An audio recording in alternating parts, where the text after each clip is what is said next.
ये कैसे हो सकता है सर? जूही और मीरा को ठीक एक तरीके के सपने कैसे आ सकते हैं? सर, खूनी के अंदर आने का रास्ता तो नहीं मिला है, लेकिन ये स्क्रू मिला है मीरा के बेड के नीचे से। एक काम करिए, वॉचमैन से पूछताछ कीजिए, देखिए क्या पता चलता है मीरा के बारे में। तब तक इस स्क्रू की गुत्थी को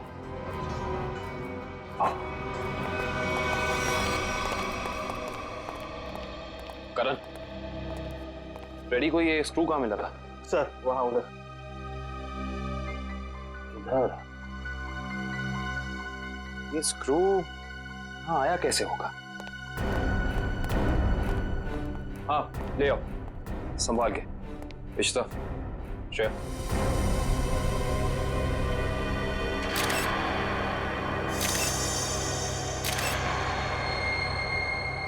तो ये बात है।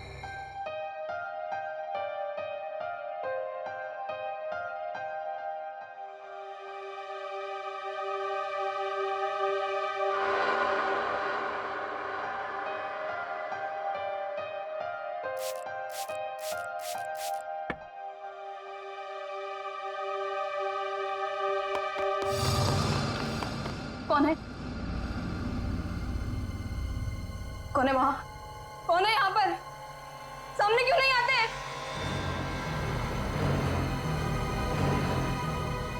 बस बहुत हो गया, बंद करो ये खेल, बंद करो ये खेल।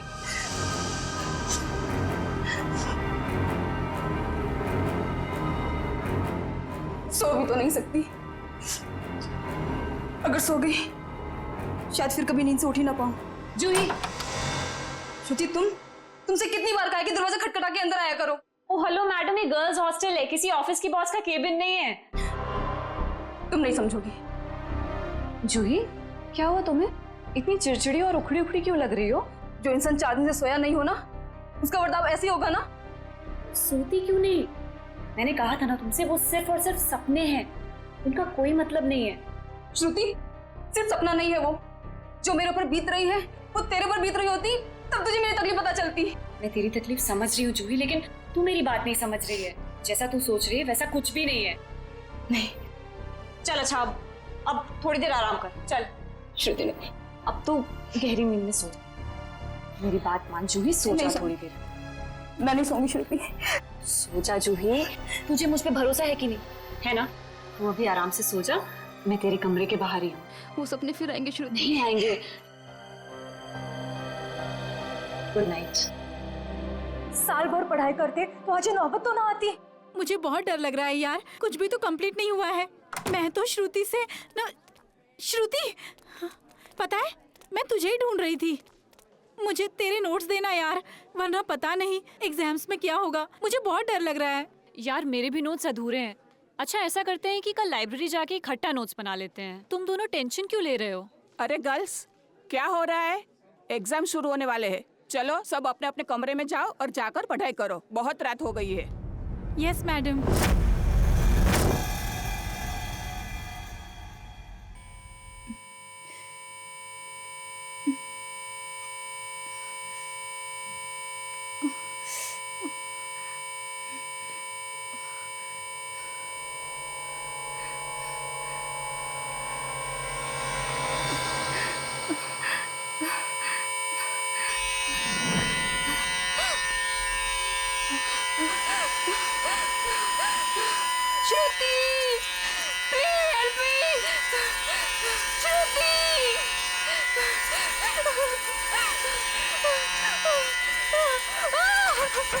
ये दरवाजा क्यों बंद है?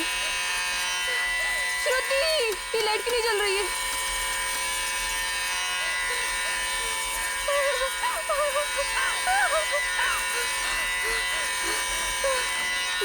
ये खिड़की क्यों जाम है? बंद करो ये आवाज, मेरे कान के पट्टे फट जाएंगे।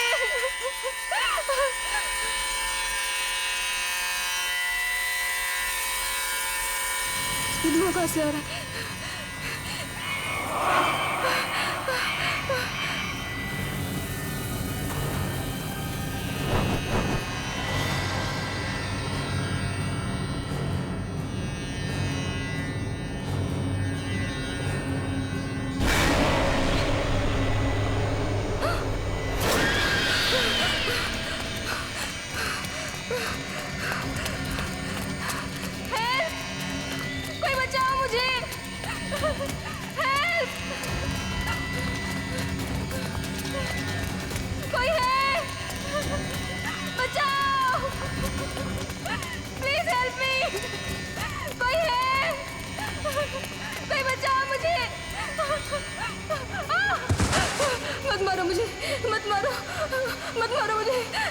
मत मारो।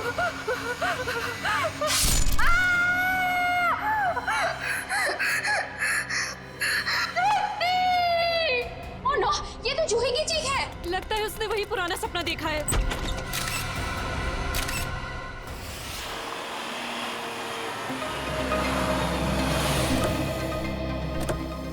आश्रया, क्या पता चला? सर, मरने वाली का नाम जूही है। वैसे भोपाल से है, मगर यहाँ एमबीए की पढ़ाई के लिए आई थी। सर, लगता है जब वो सो रही थी उस वक्त किसी ने चाकू मार के उसका खून कर दिया। श्रेया, ये जूही का कमरा कहाँ है? सर, ऊपर। सर, एक और बात, जब उसका खून हुआ उस वक्त उसके कमरे में और कोई भी नहीं। ऐसा कैसे हो सकता है श्रेया? कोई ना कोई तो होना चाहिए। ऐसा जरूरी नहीं है सर, इस तरह की मौतों में कई बार आत्माओं का हाथ होता है। प्लीज, डीसीपी सर मुझे पहले ही बता चुके हैं आपकी इन कहानियों के बारे में। बेहतर होगा कि इन मर्डर केसेस के साथ ये आत्माओं की कहानियां ना जोड़ें। प्लीज, समझ गए? यही कमरा है? Yes sir. आइए। एक्सक्यूज मी, प्लीज एक सेकंड, एक्सक्यूज मी।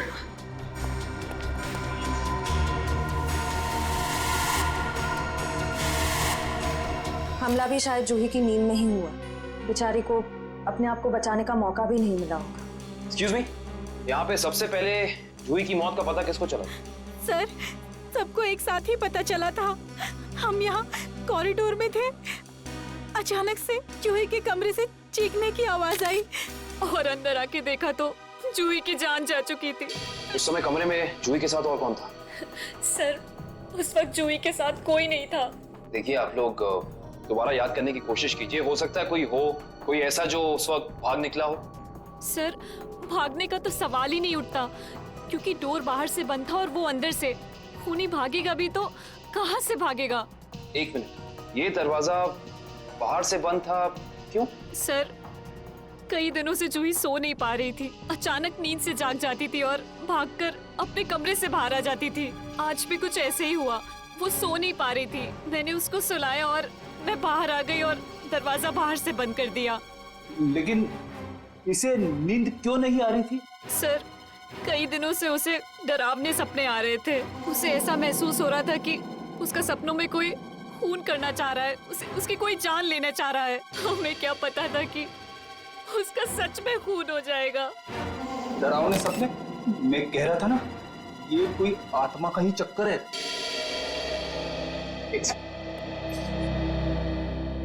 आपको कितनी बार बताया है कि आत्माओं की बातें सबके सामने मत किया करिए। वो लोग क्या सोचेंगे सीआईडी के बारे में? सॉरी। अच्छा, आप अभी कह रही थी कि जूही को डरावने सपने आते थे।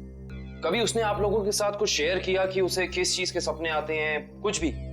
सर, उस ड्रॉर में जूही का स्केच बुक है। उस ड्रॉर में? जी सर। Sketch book? ये बुक? जी सर। ये चाकू? सर, ये वही चाकू है जिसे लेकर कोई उसका पीछा करता था सपनों में, उसे मारने के लिए। ये देखो, ये चाकू बिल्कुल ऐसा ही है जिससे जूही का कत्ल हुआ। हाँ सर। ये सारी ड्राइंग्स जो हैं इस बुक में, ये क्या जूही अपने सपने में देखती थी? जी सर। सर, लगता है ये किसी अंदर वाले का ही काम है, जो कमरे के अंदर आसानी से आ सकता हो और जिसे जूही के सपनों के बारे में पता हो। क्या तुम्हारे अलावा और कोई ये स्केचबुक के बारे में जानता था? कोई नहीं। खूनी अगर इस दरवाजे से अंदर नहीं आया तो फिर इस कमरे में आया कहां से? इस बालकनी से। लेकिन बालकनी का दरवाजा तो अंदर से बंद है। अगर खूनी खून करके बालकनी से भागा है तो फिर ये दरवाजा अंदर से बंद कैसे? बालकनी का दरवाजा बंद, कमरे का भी दरवाजा बंद। कहीं जूही की आग? ये खूनी यहाँ आया कहां से, ये अभी पता चल जाएगा।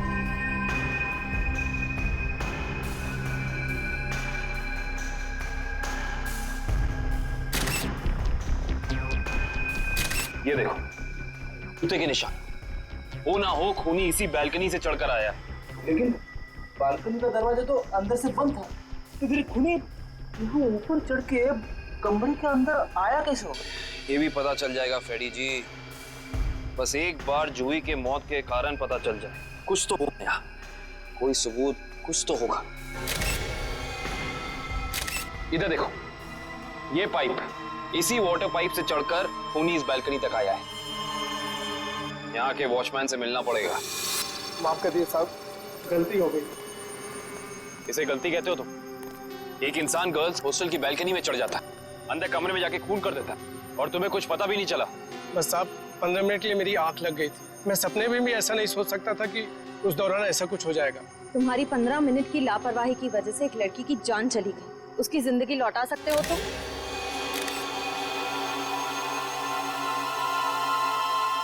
सर, ये जूता यहाँ झाड़ियों में पड़ा हुआ था। जूता यहाँ पे? हो ना हो, ये जूता उसी खूनी का है। सर, ये तो किसी आदमी का जूता लगता है।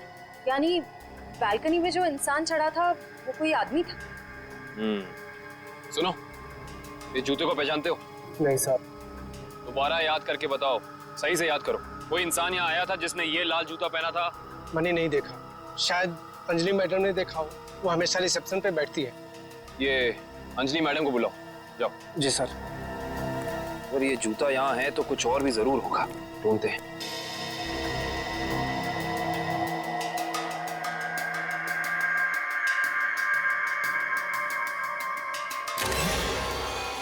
इस तरफ ये जूतों के निशान। एक जूते का निशान थोड़ा गाढ़ा है और दूसरे का हल्का। ये वाला गाढ़ा है। इसका तो एक ही मतलब है, ये जूता जिसका भी है वो इंसान लंगड़ा के चल रहा था। वो लंगड़ा के इसलिए चल रहा था क्योंकि जब वहां बैल्कनी से वो नीचे आया उसे चोट लग गई, फिर वो यहाँ से भागा और यहाँ पे जूता रह गया। हाँ साहब, मैं ही अंजलि हूँ, आपने मुझे बुलाया? जी अंजलि जी, हमें आपसे कुछ सवाल पूछने थे। जी। अंजलि जी, आपने इस लाल जूते को देखा? मेरा कहने का मतलब है किसी इंसान को इसको पहनकर यहाँ आते हुए देखा, लंगड़ाते हुए? हाँ साहब, मैंने देखा था, मनीष लंगड़ाते हुए जा रहा था। मनीष? ये मनीष कौन है? जूही का दोस्त है। अंजलि जी, जब वो यहाँ आया, ये गर्ल्स हॉस्टल है राइट, आपने उसको रोका नहीं? मैंने उसे रोका पर वो रुका ही नहीं। और क्या? मनीष अक्सर जूही से मिलने हॉस्टल आया करता था, पर कुछ दिनों से उन दोनों के बीच में अनबन चल रही थी। किस बात को लेकर अनबन चल रही थी? मुझे उस बारे में कुछ पता नहीं। कोई बात नहीं, अब तो इस बारे में हम मनीष से ही पूछ लेंगे।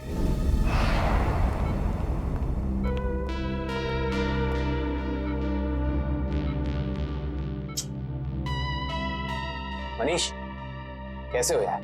मैं ठीक हूँ, पर आप लोग कौन हैं? तुम्हारे शुभचिंतक हैं, सीआईडी वाले। सीआईडी? क्या बात है? क्या मेरी जान को किसी से खतरा है क्या? सुना आपने? खुद एक बेचारी लड़की को मार के खटिया पे लेटा पड़ा है और पूछ रहा है कि मेरी जान को कोई खतरा तो नहीं है। ये क्या कह रहे हैं आप? मैंने किसी की जान नहीं ली। मनीष, ये पाँव में चोट कैसे लगी तुम्हें? वो मैं सड़क पार कर रहा था तो एक बाइक वाले ने टक्कर मार दी मुझे। सड़क पार कर रहा था बेचारा, टक्कर मार दी? वैसे ये हादसा हुआ कहाँ? MI रोड पे, GPO के सामने। GPO के सामने? तभी तो। वैसे अगर ऐसा था तो ये लाल रंग का जूता जो तुम्हारा है, हमें पता है GPO के सामने मिलना चाहिए था। पर कमाल की बात देखो, ये जूता हमें सुर्णिमा गर्ल्स हॉस्टल के बाहर मिला। कैसे? मेरा जूता वहां कैसे पहुंचा? देखो मनीष, हमसे झूठ बोलकर कोई फायदा नहीं है। सच निकालने के और कई तरीके आते हैं। बेहतर होगा हमें सब सच बता दो। क्यों मारा तुमने जूही को? क्या जूही की मौत हो गई? खून हो गया उसका, क्यों गए थे तुम वहां? देखिए, मैं जूही के बालकनी में गया जरूर था, लेकिन मैंने जूही को नहीं मारा। इतनी रात को तुम वहाँ क्या करने गए थे मनीष? मुझे उससे बात करनी थी। ऐसी कौन सी बात थी जो तुम दिन के उजाले में नहीं कर सकते थे, जिसके लिए तुम्हें रात के अंधेरे का सहारा उठाकर चोरों की तरह पाइप से चढ़कर उसकी बालकनी तक जाना पड़ा? मैं उससे माफी मांगना चाहता था। दरअसल मैंने उसके दोस्ती को प्यार समझने की गलती की थी। लेकिन जब मैं वहां पहुंचा तो मैंने देखा कि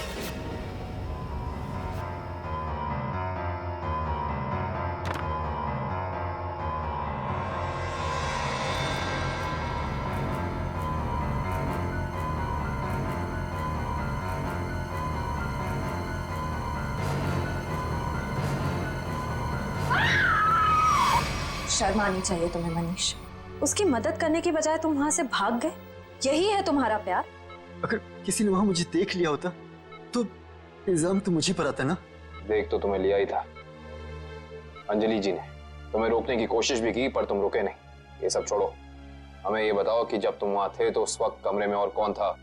मैंने वहां किसी को नहीं देखा। हेलो, क्या? एक और कौन? कहां पे?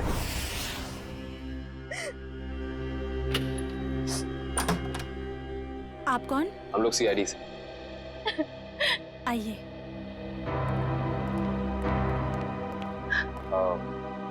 आप कल की जी हैं ना?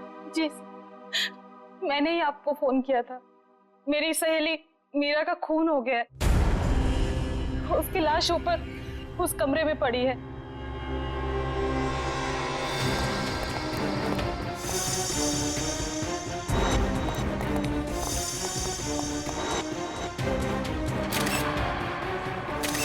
श्रेया, ये चाकू तो बिल्कुल वैसा ही लग रहा है जैसा जूही की मौत में यूज हुआ था। हाँ सर, लगता है किसी सीरियल किलर का काम। सीरियल किलर का भी हो सकता है और किसी ऐसे इंसान का भी जो दोनों जूही और मीरा को जानता है। मतलब दो खून हूबहू एक ही तरीके से। सर, हाँ, लाश की हालत को देखकर लगता है कि इसकी मौत को 3-4 घंटे हो चुके हैं। 3-4 घंटे? लेकिन श्रेया, जूही की मौत को भी तो 3-4 घंटे ही हुए हैं। एक खूनी एक ही वक्त पे दो जगह पे कैसे हो सकता है? मैं तो कह रहा हूँ जरूर ये किसी आत्मा का ही चक्कर है। रेडी प्लीज, ये किसी आत्मा का चक्कर नहीं है। ये उस खूनी के किसी साथी या रिश्तेदार का चक्कर भी हो सकता है। लगता है इस जुर्म में एक से ज्यादा लोग शामिल हैं। लेकिन कैसे? कैसे हो सकता है? इस कमरे की सारी खिड़कियां, सारे दरवाजे अंदर से बंद हैं। और यहाँ पे कोई बालकनी भी नहीं है उस हॉस्टल की तरफ। तो फिर वो खूनी इस कमरे में आया कैसे? इस कमरे की तलाशी लो, कोई ना कोई सुराग जरूर मिलेगा। श्रेया, इसकी फोटो एल्बम और फोन डायरीज चेक करो। हो सकता है जूही और मीरा के बीच में कोई ना कोई कनेक्शन मिल जाए हमें। Sir, ready? एम्बुलेंस को फोन करो बॉडी ले जाने के लिए। मुझे नीचे इसकी दोस्त से कुछ सवाल पूछने हैं।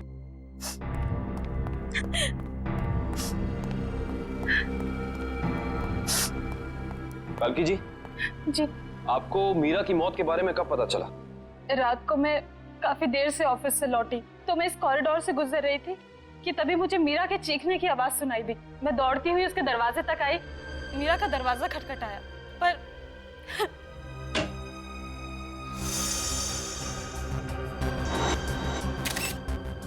फिर क्या हुआ? मेरा मतलब जब आप यहाँ आई तो ये दरवाजा खुला था कि बंद था? दरवाजा बंद था तो मुझे वॉचमैन को बुला के दरवाजा खुलवाना पड़ा। बल्कि जी, जब आप यहाँ पे आई तो आपको यहाँ इस घर में कोई भी निकलते हुए यहाँ से दिखा, भागते हुए दिखा? नहीं।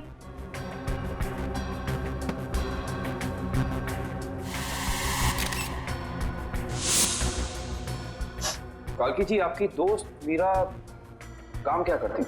बैंक की एरिया मैनेजर थी वो, और 2 साल पहले उसका तबादला हमारे शहर में हुआ था।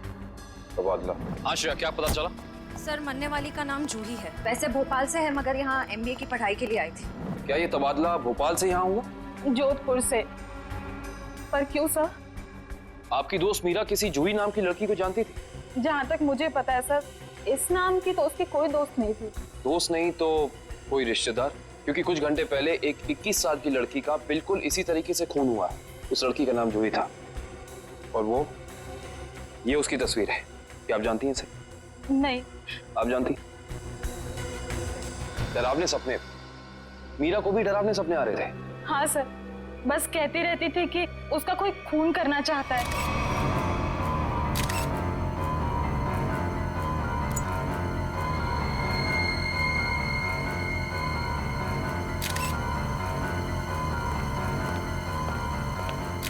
ये कैसे हो सकता है सर? जूही और मीरा को ठीक एक तरीके के सपने कैसे आ सकते हैं? सर, खूनी के अंदर आने का रास्ता तो नहीं मिला है, लेकिन ये स्क्रू मिला है मीरा के बेड के नीचे से। एक काम करिए, वॉचमैन से पूछताछ कीजिए, देखिए क्या पता चलता है मीरा के बारे में। तब तक इस स्क्रू की गुत्थी को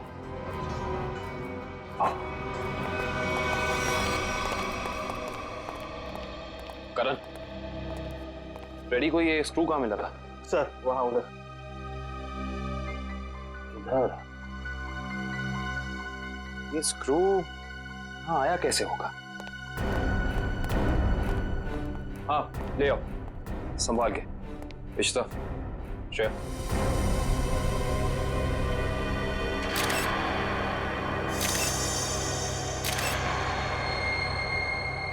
तो ये बात है।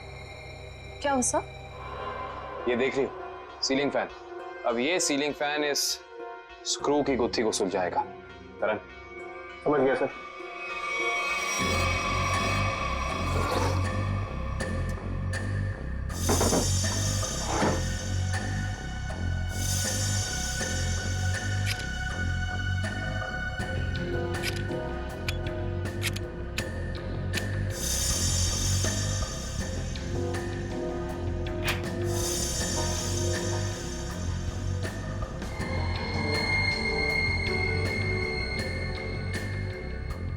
फैन को उल्टा करो।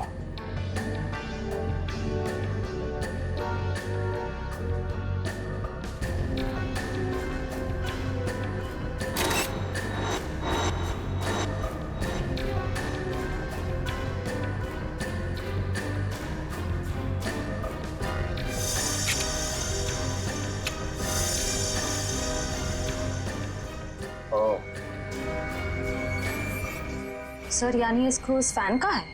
हाँ श्रेया, किसी ने इस फैन के साथ छेड़खानी की है, अभी पता चल जाएगा।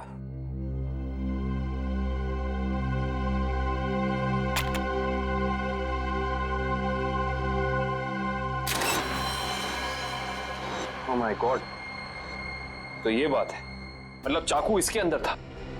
इसके अंदर से इस मैकेनिज्म के जरिए चाकू सीलिंग से नीचे गिरा मीरा के पेट में और उसकी मौत हो गई। अब समझ में आया, तो ये कारण है जिस वजह से खूनी इस कमरे में नहीं था। उसकी जरूरत ही नहीं थी, उसका काम तो ये सीलिंग फैन कर रहा था। इसका मतलब जूही के कमरे में भी बिल्कुल ऐसा ही सीलिंग फैन होगा जिसके अंदर सेम मैकेनिज्म फिट होगा। वहां भी चाकू सीलिंग से गिरा और जूही की मौत हो गई। सर हो सकता है खूनी ने रिमोट कंट्रोल के जरिए इस चाकू को कंट्रोल किया हो सकता है।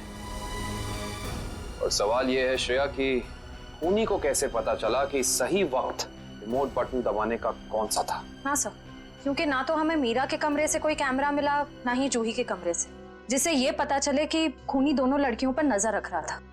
वो भी पता चल जाएगा इस सीलिंग फैन के चाकू के मैकेनिज्म के जरिए। क्या ये मीरा और जूही, इन दोनों के बीच में कोई ना कोई संबंध तो जरूर है, कोई ना कोई संबंध तो जरूर है। मगर सर दूर दूर तक इन दोनों के बीच कोई संबंध नजर तो नहीं आ रहा। इन दोनों के उम्र में बहुत फर्क है, उनके रहन सहन, तौर तरीके, ये जूही का कॉलेज और मीरा के काम करने की जगह, आपस में कहीं भी कोई तालमेल नहीं है सर। हाँ सर, वो फैन और चाकू का मैकेनिज्म रेडी है। चलो देखते हैं।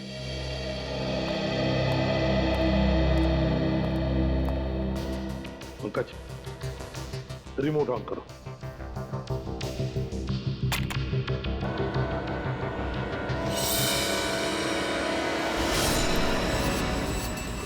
मतलब जैसे ही रिमोट का बटन दब गया, इस फैन के मैकेनिज्म के अंदर जो इंफ्रारेड लाइट थी वो ऑन हो गई, लॉक खुल गया और उसकी वजह से ट्रिगर ऑन हो गया। ट्रिगर ऑन होने से इसके अंदर जो छुपा के रखा था चाकू, वो सीधा नीचे गिर गया, सीधे उसके शरीर के अंदर जो फैन के नीचे सोया हुआ था। मगर दया, एक बात है, ऐसे मैकेनिज्म की जो रिमोट होते हैं, वो रिमोट ज्यादातर 50 मीटर की दूरी के अंदर ही काम कर सकते हैं। तो फिर जरूर जहां पर मीरा और जूही रहती थी उसके आसपास ही ये आदमी खड़ा था। जिसने भी ये किया है वो 50 मीटर की दूरी के अंदर ही खड़ा था। वहां से उसने रिमोट चलाया और खून कर दिया मीरा और जूही का। और फिर वो सपने वो एक जैसे सपने जो मीरा और जूही दोनों की नींद में आते थे, ऐसे सपने तो जानबूझकर ही डाले जा सकते हैं, प्लान करके डाले जा सकते हैं, मगर उसके लिए जरूर कोई तो ट्रिगर होना चाहिए। सर, हाँ, जूही के कमरे में लगे पंखे में भी ठीक ऐसा ही मैकेनिज्म मिला है। और तो और जूही और मीरा दोनों के कमरों में एक हफ्ते पहले इलेक्ट्रिकल वायरिंग का कुछ काम हुआ था।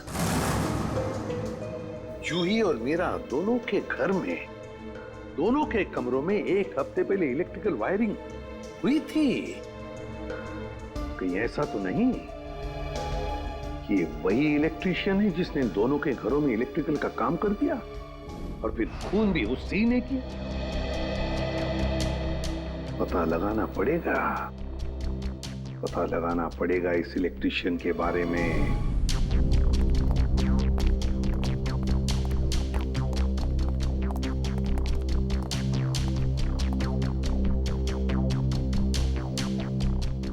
ना ही मीरा के मोबाइल पे कोई अलार्म था और ना ही जूही के मोबाइल।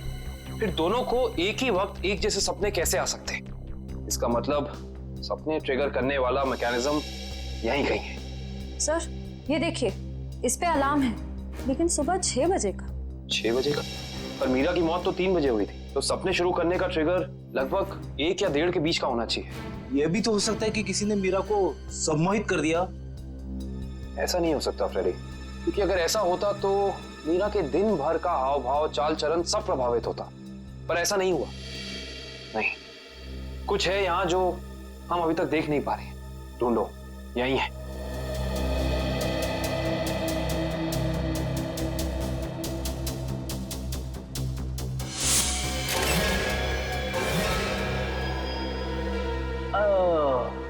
ये देखो, टीवी के पीछे ये बॉक्स लगा हुआ था। बॉक्स? कहीं ये ट्रिगर मैकेनिज्म इस बक्से के अंदर तो नहीं फिक्स किया हुआ है?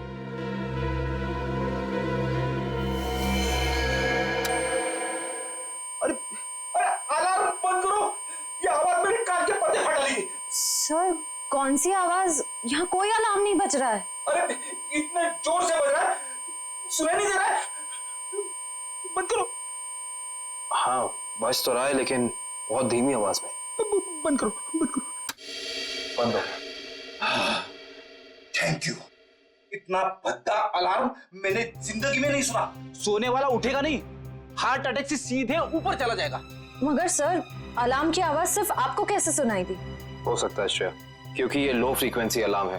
श्रेया, ये सिर्फ उन लोगों को सुनाई देता है जिनकी साउंड टॉलरेंस और सुनने की शक्ति इसकी ध्वनि से मेल खाती है। यानी फ्रेडी सर की तरह जूही और मीरा भी इस अलार्म की आवाज को सुन सकती थी। वो ये बात नहीं जानता था। उसने इस ध्वनि का इस्तेमाल सिर्फ उनके दिमाग को कंडीशन करने के लिए किया, ट्यून करने के लिए, ताकि उन्हें वो डरावने सपने दिखा सके। लेकिन डरावने सपनों का कोई संबंध ही नहीं था इस मौत से। अगर वो चाहता तो बिना सपनों के भी मार सकता था उन्हें। मार सकता था, पर शायद वो ऐसा चाहता नहीं था। खूनी अपने शिकार के साथ खेलना चाहता था, तड़पाना चाहता था, फिर उनकी नींद में उन्हें एक गहरी मौत देना चाहता था। इंटरेस्टिंग।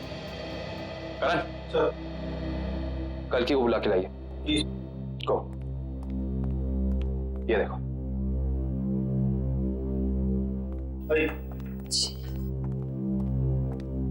आइए। कल की जी। जी। इस आवाज को पहचानती हैं आप? ये आवाज मैंने यही सुनी है, मीरा के घर पे। कब? करीब 3-4 दिन पहले, जब वो अपने लैपटॉप पे काम कर रही थी तब।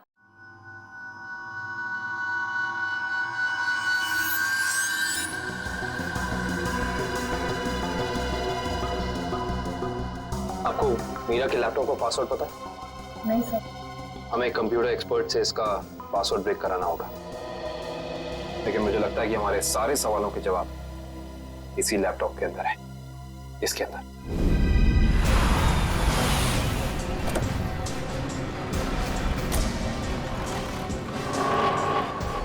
भाई साहब, हम लोग सीआईडी से। सीआईडी से? क्या हुआ साहब? हमें पता लगा है कि पिछले हफ्ते आपका एक इलेक्ट्रिशियन वायरिंग करने के लिए इस एड्रेस पे गया। हाँ साहब, गया तो था, पर हुआ क्या? इन दोनों जगहों पे एक एक खून हुए और हमें शक है कि ये खून आपके इलेक्ट्रिशियन ने किया है। मेरे इलेक्ट्रिशियन? हाँ, और वो भी पंखे में चाकू फिट करके। अरे बाप रे, पंखे में चाकू? जी हाँ, और आप ये बताइए कि इन दोनों जगहों पे आपका कौन सा इलेक्ट्रिशियन गया था? मंगेश गया था सर, पर आज वो आया नहीं है। इस मंगेश का एड्रेस तो है ना तुम्हारे पास? हाँ, मंगेश का एड्रेस लेके ना। सर, वो लैपटॉप का और ईमेल का पासवर्ड खुल गया। Very good job, thank you very much. काबिन, जरा लैपटॉप चेक करो। जी। देखो वो ऑडियो फाइल है क्या इसमें, जिससे सपने आते थे उसे?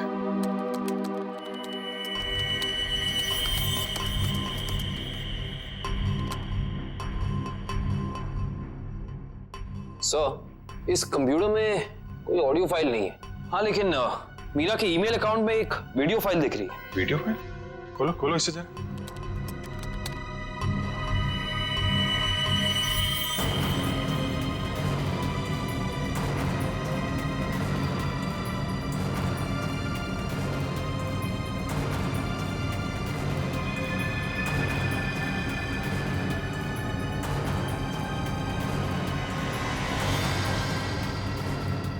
सर, ये सारे विजुअल तो मैंने जूही की स्केचबुक में देखे, स्पेशली ये नाला, ये बोर्ड और मास्क पहना हुआ आदमी, तीनों।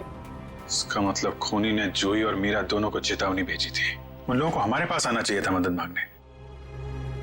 जरा ये फाइल फिर से चलाना।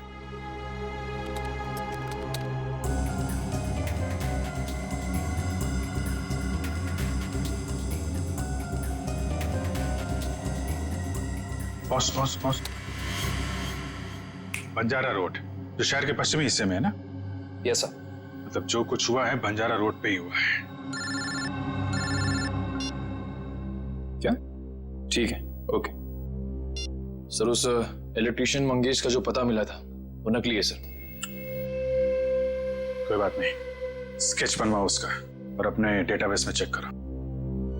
बंजारा रोड, वहां जाके देखना पड़ेगा। सब लोग बाहर ध्यान रखना।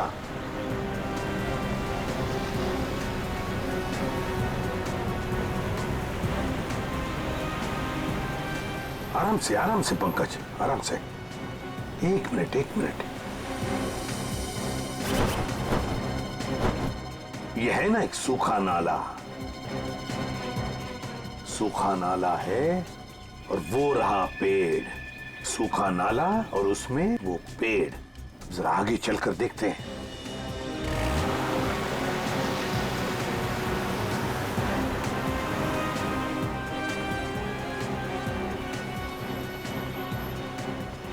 एक मिनट पंकज, एक मिनट। बंजारा रोड मतलब हम सही रास्ते पे हैं। सर वो देखिए, वो पुराना घर जो हमें वीडियो में दिखा था। चलो आगे देखते हैं। अगर खूनी इस जगह का वीडियो बना के मीरा और जूही को भेज क्यों रहा था? हाँ, शायद उन दोनों को अपने अतीत का याद दिलाने के लिए। मगर सर, मैंने पता किया सर, इस बंजारा रोड पे आज तक एक क्राइम नहीं हुआ है। यहाँ तक कि पुलिस ने एक चालान तक नहीं काटा है। सर, वो रही बिल्डिंग। हाँ, वो क्या, रॉयल मून होटल। ले लो अंदर।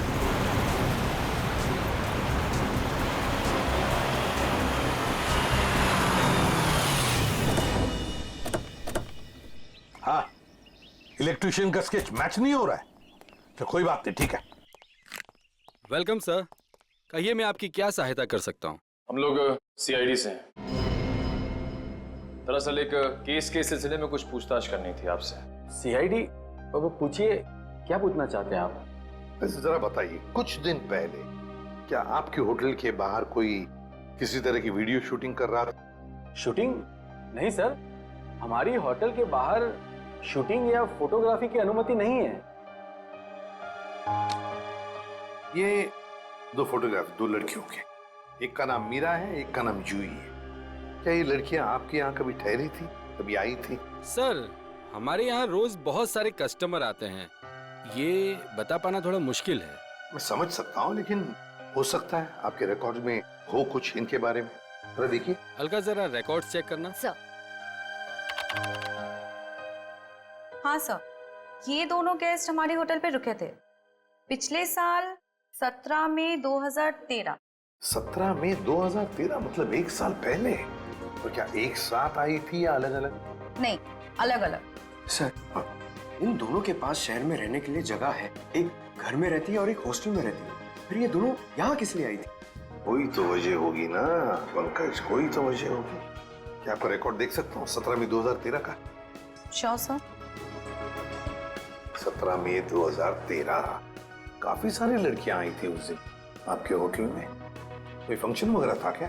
हाँ सर, हो सकता है, क्योंकि हमारे होटल के पास में एक कम्युनिटी हॉल है। वहाँ आए दिनों फंक्शंस होते रहते हैं। अच्छा, कस्टमर का नाम रवि, 5 टैक्सीज बुक की थी उसने, 5। हाँ सर, ये एक नारी सेवा केंद्र चलाते हैं, मुस्कुराहट नाम है एनजीओ का। और वो अभी भी इसी होटल में ठहरा हुआ है सर। रवि इस वक्त आपके होटल में ठहरे हैं? पास वाले कम्युनिटी हॉल में जो फंक्शन चल रहा है, रवि का ही एनजीओ का फंक्शन हो सकता है। रवि सर, मैं आपका जितना भी शुक्रिया अदा करूं उतना कम है। आप सोच नहीं सकते, ड्रग्स के नशे से मुक्ति मिलने के बाद मैं जिंदगी के ऐसे ऐसे रंग देख रहा हूं जिन्हें ड्रग्स के नशे ने अंधकार में डाल दिया था। वेरी गुड मिश्रा, लेकिन इसमें मुझे शुक्रिया कहने की कोई जरूरत नहीं। ये सब तुम्हारे धैर्य और दृढ़ इच्छा शक्ति का कमाल है। हाँ, लेकिन अब उस सफेद जहर को कभी पलट कर भी देखना मत। हाँ, ओके सर। माफ कीजिएगा रवि जी, आपको मैं इंटरप्ट कर रहा हूँ, लेकिन ये जरूर कहूंगा कि आप बहुत ही अच्छा काम करते हैं, बहुत ही पुण्य का काम करते हैं हमारे देश के नौजवानों को ड्रग्स में से बाहर निकाल कर। सर, आप एसीपी प्रद्युमन है ना सर? जी हाँ, मैं एसीपी प्रद्युमन। सर, हमने बहुत किस्से पढ़े हैं सर आपके बारे में, और तभी से आपसे मिलना चाहता था सर, लेकिन अब आप सर बैठेंगे सर प्लीज? सर क्या लेंगे सर आप? चाय, कॉफी, कुछ? एक ठंडा लेमन आइस टी। जी, ठंडा लेमन आइस टी तो नहीं मिलेगी, साधारण चाय चलेगी। रवि जी, हमें कुछ नहीं चाहिए, कुछ नहीं चाहिए, थैंक यू वेरी मच। बस एक जरूरी काम है आपके पास। 2 लड़कियों के बारे में हम कुछ इंफॉर्मेशन चाहते हैं। अब कौन सी 2 लड़कियां सर? ये जूही और ये मीरा, क्या आप बता सकते हैं कि पिछले साल ये दोनों आपके इस एनजीओ में आई थी? जूही और मीरा? हाँ सर, ये सर आई थी दोनों यहाँ पर। एक्चुअली सर, इन्हें भी ड्रग्स के नशे की बुरी लत पड़ गई थी सर, इसलिए ये दोनों आई थी यहाँ हमारा सेमिनार अटेंड करने के लिए। लेकिन सर, इस बात को तो करीब 1 साल हो गया है। अब इनके बारे में पूछताछ। इन दोनों लड़कियों का खून हुआ है।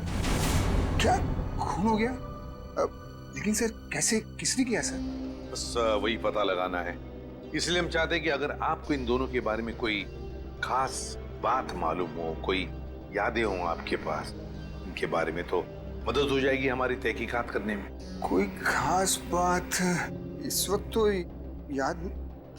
हाँ सर, याद आया सर, एक लड़की थी मोनिका, इन दोनों को उसकी चिंता बहुत सताती रहती थी सर। मोनिका? जी। क्या वो भी यहाँ आपके ड्रग रिहैबिलिटेशन सेंटर में आई थी? आई तो थी सर यहाँ पर, लेकिन वो ड्रग्स के खिलाफ अपनी लड़ाई जीत नहीं पाई सर। दरअसल सर, 1 साल पहले अपनी बिल्डिंग की छत से कूदकर उसने आत्महत्या कर ली थी सर, ड्रग के नशे में। मोनिका ने आत्महत्या कर ली? जी सर। उसका पता तो होगा ना आपके पास? जी सर, मोनिका का एक ही सगा भाई है, अमित। मोनिका की मौत के बाद सारी प्रॉपर्टी, सारी जायदाद उसी के नाम हो गई। तो क्या मोनिका के भाई ने प्रॉपर्टी के लिए अपनी बहन का खून किया? ये भी तो हो सकता है कि मोनिका ने आत्महत्या की हो। मैंने कहा ना, काम हो जाएगा। जी कहिए। आपका नाम अमित है? जी हाँ, मगर आप लोग? सीआईडी। मोनिका के बारे में कुछ सवाल करने थे आपसे। ओह, 1 साल हो गए मेरी बहन को मरे, लेकिन अब भी कोई ना कोई आकर मेरे पुराने जख्म को रहता रहता है। पूछिए, क्या पूछना है आपको? देखिए अमित जी, हम आपका दुख समझ सकते हैं, मगर क्या करें, 2 खून हुए, इसलिए आपकी बहन के बारे में कुछ सवाल करने आए हम लोग। 2 खून? मगर किसके? जूही और मीरा का। ये दोनों आपकी बहन मोनिका के दोस्त थे ना? हाँ, बदकिस्मती से ये मेरी बहन के दोस्त थे। बदकिस्मती से? क्यों? वैसे तो मीरा और जूही तुम्हारी बहन की बहुत फिक्र करते थे। अगर सच में उन्हें मेरी बहन की फिक्र होती तो वो फिर से उसे ड्रग्स की खाई में ना धकेलते। क्या वो दोनों फिर से मोनिका को ड्रग्स की लत लगाना चाहते थे? हालांकि वो दोनों खुद ड्रग्स से छुटकारा पाना चाहते थे। मुझे नहीं पता कि वो आदत से छुटकारा पाने आए थे या दोबारा ड्रग एडिक्ट्स को बढ़ावा देने, लेकिन इस काम में एक और भी था उनके साथ। हाँ, विशाल। विशाल? ये विशाल कौन? विशाल जूही और मीरा को ड्रग्स देता था और ये बात मोनिका जान गई थी। लेकिन जब लोगों को पता चला कि मोनिका को उनका राज पता है तो उन्होंने उसे फंसाने के लिए उसके बैग में ड्रग्स डाल दी। वो पकड़ी गई, उसके ऊपर पुलिस केस भी हुआ। वो ये सदमा बर्दाश्त नहीं कर सकी और उसने आत्महत्या कर ली। सर कोई तो है जो मोनिका की मौत का बदला ले रहा है। जूही और मीरा पहले ही मर चुकी हैं। अब अगला नंबर शायद विशाल का। अमित, कल रात तुम कहाँ थे? आप मुझ पे शक कर रहे हैं? क्या करें, शक करने की आदत जो है हमें। और फिर तुम तो अपनी बहन के सबसे करीबी हो ना। मुझसे ज्यादा करीबी तो उसका मंगेतर था, रणविजय। दोनों ने जन्मों जन्मों तक साथ रहने की कस्में खा रखी थी। रणविजय? ये रणविजय यही है ना? हाँ यही तो है वो। लेकिन रणविजय का स्केच आपके पास कैसे? हो सकता है मीरा, जूही और मोनिका की मौत का राज रणविजय जानता हो। Thank you Ranvijay. सब हो रहा विशाल का घर। विशाल की जान को खतरा हो सकता है।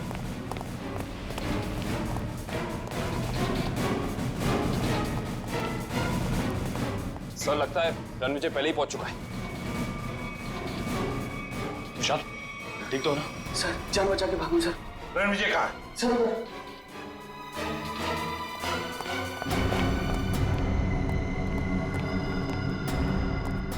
यहाँ तो कोई भी नहीं है। सर शायद यहाँ से भागा होगा।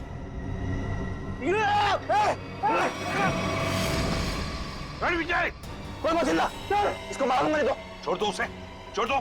देखिए वैसे तो मुझे सीआईडी वालों से काफी लगाव है, पर अगर सीआईडी ने मेरे साथ कोई होशियारी की ना तो ये बात मुझे अच्छी नहीं लगेगी। चाकू नीचे फेंक दो। फेंक दो चाकू। डरो मत, कुछ नहीं करूंगा तुम्हारे इस मोटू ऑफिसर को। मोटू मत बोल, टाइटिंग कर रहा हूं आजकल। देखो मुझे अपना काम करने दो। बेवकूफी मत करो, नहीं बच पाओगे तुम। अरे बचना किसको है, एक बार मैं इस विशाल को मार दूं, भले मुझे फांसी हो जाए, फिर मुझे मंजूर है। देखो रणविजय, ये सब करने से क्या मोनिका वापस आएगी? भले ही वापस ना आए, लेकिन मेरी बदले की आग तो पूरी होगी।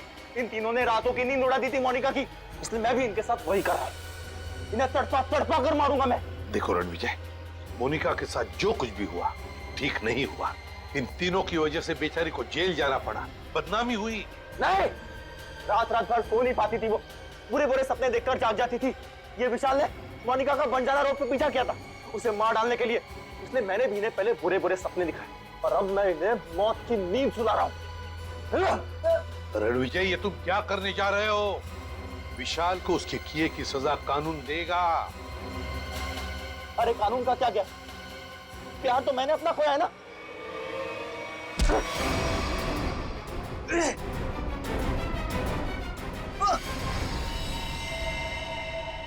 रणविजय, विशाल को तो उसके किए की सजा मिलेगी ही मिलेगी, मगर तुमने बदले की आग में दो खून किए, दो। तुम्हें तो शायद फांसी ही होगी, फांसी।